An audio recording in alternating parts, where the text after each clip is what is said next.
چونکې علم چې علماو په دوو طبقو باندې تقسیم کړی دی چې یو شرعي علوم دي یو عصري علوم دي او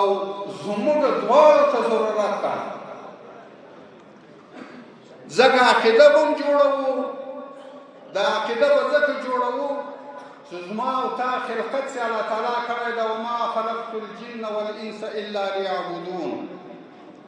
ګورې زموږ او تا چې پیدایښت الله تعالی د معرفت او د عبادت په خاطر باندې ده دغه عبادت او دغه خالقیت د الله تعالی ربوبیت کې الله تعالی ما او تا حتی پیژندلی شو چې یعنې ما او تا علم ولرو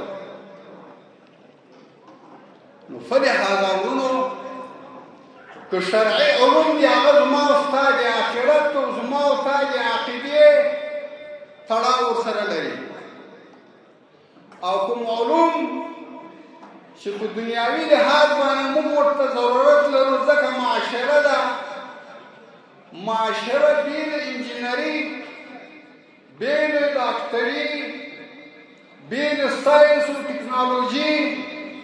دا هم مخته نشي تللی ګورې ورونو